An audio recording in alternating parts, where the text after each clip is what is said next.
The 2 phases of discomfort. This is one of my favorite things to talk about when it comes to delving into the mind-body connection and how our emotions manifest in all sorts of crazy and undesirable ways. And it's been really nice for me over the past 18 months since I've fully committed my life to this work, that concepts have landed for me through teaching groups and working with one-to-one clients. Concepts have really landed for me in a way that I feel that I can express them to you in a clearer way. And this will be relevant for those of you who decide to start processing some emotions that are stored in your body, and those of you who are on a personal development journey. So the reason I talk about the 2 phases of discomfort is because you probably have come across a time where you've looked at someone, perhaps from a place of jealousy, and said, gosh, if only I had their life, things would be so much easier. I know that some people look at where I'm at and say, well, you're doing that because you've got this background and everything seems really easy for you. But if you're in my groups or you've worked with me one-to-one, I am a really open book and I talk about a lot of the challenges that I have experienced. And the challenges that we experience are all subjective. But that's a big part of my podcast. I have done a lot of interviews asking people who seemingly have it all together about the challenges that they have walked with. Because if you have a relationship with these people and you were to actually have a deep, meaningful conversation with them, and they felt safe enough to share with you, they will probably tell you about all the challenges that they have had and that they have had to walk with. And I teach a lot about walking with the dark and the light. And this is about light stuff is going to happen. There's going to be positivity, there's going to be excitement, there's going to be celebrations. And there is also going to be dark stuff that happens. There's going to be challenges, there's going to be hard times. And the dark and the light stuff are going to coexist. And it's about cultivating a way of being where you can accept and have both in your life. You can have dark times happening and you can have light times happening. Not either or, that when it's dark, everything is dark. And when it's light, that you don't have any room for the dark. So learning to walk with the dark and the light and accepting that they coexist. So this personal development journey is an interesting one, no matter what route you choose to take. And experiencing the 2 phases of discomfort is definitely one of the milestones that I think is part of this journey. So in a summary, before I dive into detail, the 2 phases of discomfort are: the first phase of discomfort is when you choose to delve into some of the dark stuff, some of the emotions that are stored in your body from previous experience or traumas that you may have had. And it's not comfortable. And one of the things that I teach people a lot about is to get comfortable with discomfort. It is actually just part of life and we cannot avoid it. The more we avoid and try and push it away, the more it just sits there and your body might scream louder and louder to you about what it is you're avoiding. So it's not comfortable to delve into your past quite often, but people who are attracted to this work know that their emotions are playing out in all sorts of undesirable ways. So this is why I want to share this. So first phase of discomfort is going into the mess and processing your emotions. And I'll cover this in a little bit more detail. But what happens is when you process your emotions, you start to create space. And I did a whole podcast on seeing the space in between, but you create space. The first phase is all about the emotional declutter. And then something really amazing that I see happen over and over is that all of a sudden people start to discover more about themselves. They discover who they really are and who they desire to be. And sometimes there is a huge disconnect between who they are right now and who they desire to be, but they discover more about themselves. And this is where the second phase of discomfort kicks in. This is where I say resistance shows up, is that all of a sudden, you know very clearly about the life you desire to live and how you want to express yourself, and that this is going to be the solution to a lot of your woes. It's going to allow you to walk with the dark and walk with the light, but resistance shows up. And it can be so uncomfortable to actually step into the truth of who you are, because all sorts of fears show up, which I will dive into in more detail. So whenever someone comes to me around personal development work, or they've got this issue, physical, mental, behavioral, and they want to shift it and they know it's related to emotions from their past, I say, well, we're going to get comfortable with discomfort. In the early days, all sorts of stuff is going to come up as you process your emotions. But what I'm here to do is to support you through that and help you make sense of why your body or why you are responding in this way, or why people in your external world are responding in different ways, because there is definitely a huge energetic component to doing the deeper personal development work. So it's really helping you make sense of, why is my body in so much discomfort? Because often when the nervous system will respond to processing emotions, it will react. And this is where I say you can have the physical, the physiological and emotional manifestations of issues. And I'll give you some examples of these, but your body will respond and release in a physical, physiological, and an emotional way. And usually as humans, we are averse to pain. So when more pain or discomfort shows up, we question ourselves, we have self-doubt. Am I doing the right thing? Is my body telling me to do a U-turn and go back? Or is it telling me that I'm down the right path? Now, when people's discomfort starts to amplify in the early stages, I don't know how I got to this point, but I just know people are going to get through it. And there's only particular people that I know are ready for really pushing themselves to go into these deeper and darker places. But the discomfort that arises and the pain on a physical, physiological, or emotional level that arises, for me, when that happens, I just see such a strong emotional connection to the things that people are processing, such a strong emotional connection to the manifestations of their issues, their pain, their physiological stuff, their emotional stuff. So let me talk about what these are if you haven't come across my work before. Physical manifestations are things like your aches and pains in your body, your injuries, your discomfort, your headaches, your migraines, your period pain. It can be the injuries that keep on happening over and over again, the injuries that don't heal, the complications that you might have from surgery. Those are just a few. Mental manifestations are fears, anxieties, and phobias. And then physiological that I talked about are the things that we can't control in our body. So it can be the anxiety that's associated with a really fast heart rate.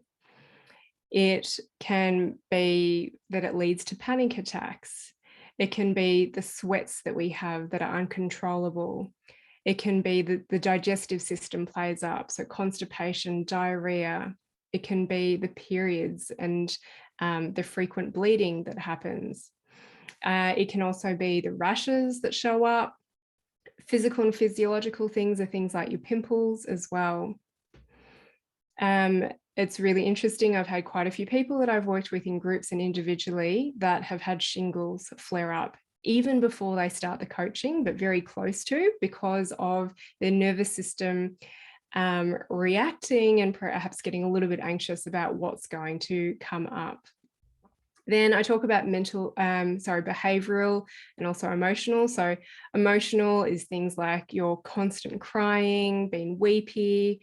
It's also the anger, the constant state of like depression, which you could see as mental as well. And behavioral are things like your eating disorders, your addictions, obsessive compulsive disorder, and behavior can also be anger. So I talked a little bit about that in mental. So all of these things, undesirable things and behaviors, can start to amplify when you actually dig into some of the darker places. But it's not all negative. It can be uncomfortable. But if you have this understanding and you can make this connection of, oh, I've started processing this emotion and my body is responding in this way, you can be more at peace with it.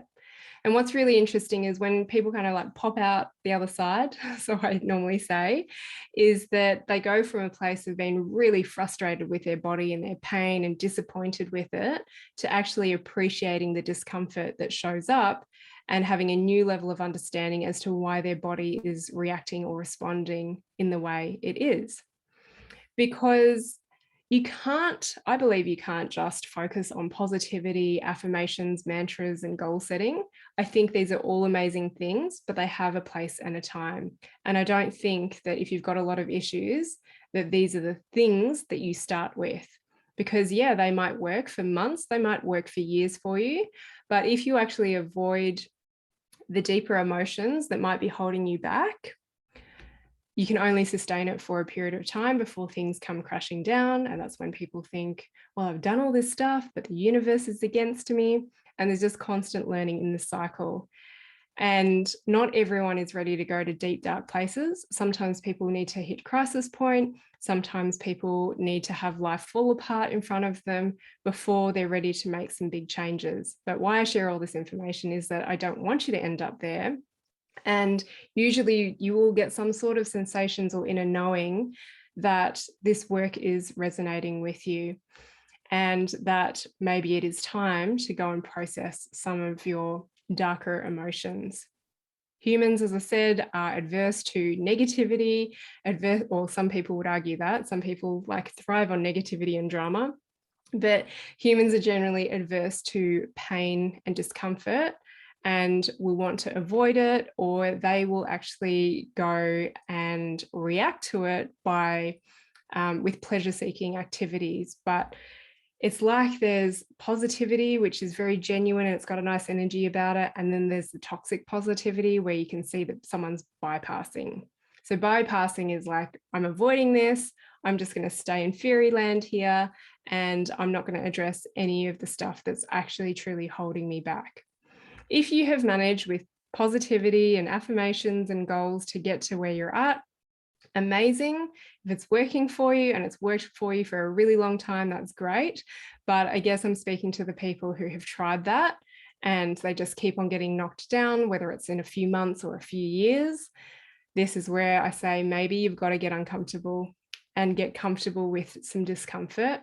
But this is where it's really valuable to have some support, because when your emotional cup is full and all of this stuff is pouring out, it can be really hard to work out, is your body speaking to you and telling you that you're going in the right direction, or is it telling you to do a U-turn and go back and never do this work again? All right. So what happens when you dive into the first phase of discomfort and process those emotions and the mess?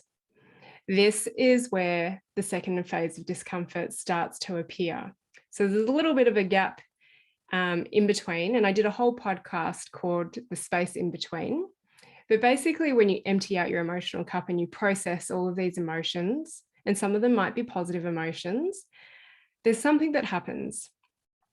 People will start to just tap into more of who they are, discovering who they are, how they desire to express themselves to the world, and how they desire to show up, or who they desire to be.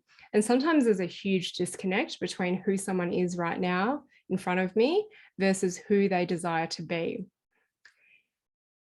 But the second phase of discomfort kicks in when people actually work out who they want to be And they think, okay, well, this is all I have to do for my body to be in a healthier state, express myself, express my truth. But resistance then starts to show up. All the self-doubt starts to show up. So when you're in your pain and you're processing in this first phase of discomfort, you think life would be easier if I just knew who I was and how I wanted to express myself and that I could act and be this way. But it's a totally different story when you cross that bridge, when you actually start to walk that path. And that's why I say challenges will always come up, and some of them are going to be more difficult than others. People in their pain would go, what? You're at a place where you know who you want to be and what you need to express, and you're whinging to me. And that person, when they get to that stage, they might have the exact same issue. So sometimes we don't really get what people are talking about until we've actually gone and walked the path. So once you discover who you are and all of the things that are about speaking your truth, the second phase of discomfort shows up and resistance shows up. And commonly these are in ways where we feel we start to doubt ourselves, we fear judgment, and we fear criticism.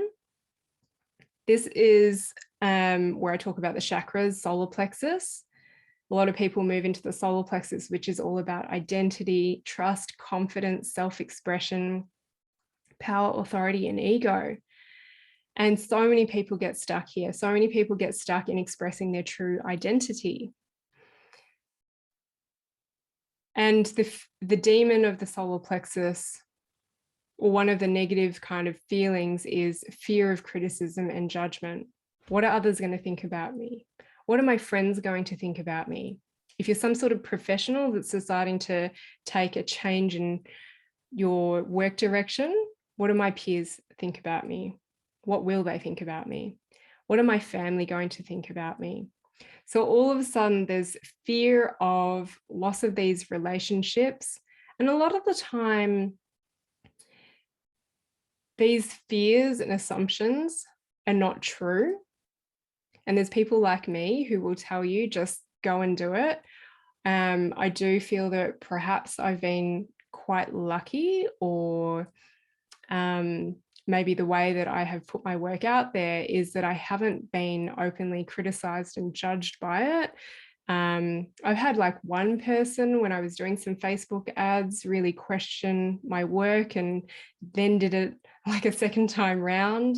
And like, I remember you, I remember what, like, you're probing questions, and I could feel the energy behind these questions, that it was quite critical. But because I'd had a chance to really embody my work and see the changes, I took this on board, but I didn't let it affect me. I didn't say, oh gosh, this one person feels this way, I'm just going to shut my business down. And, you know, I would say that I probably had these fears and these doubts show up, and I still have these fears and doubts show up, but I have proven to myself that every time I step forwards and go into the unknown, it's actually paid off 10 times over. It's been amazing.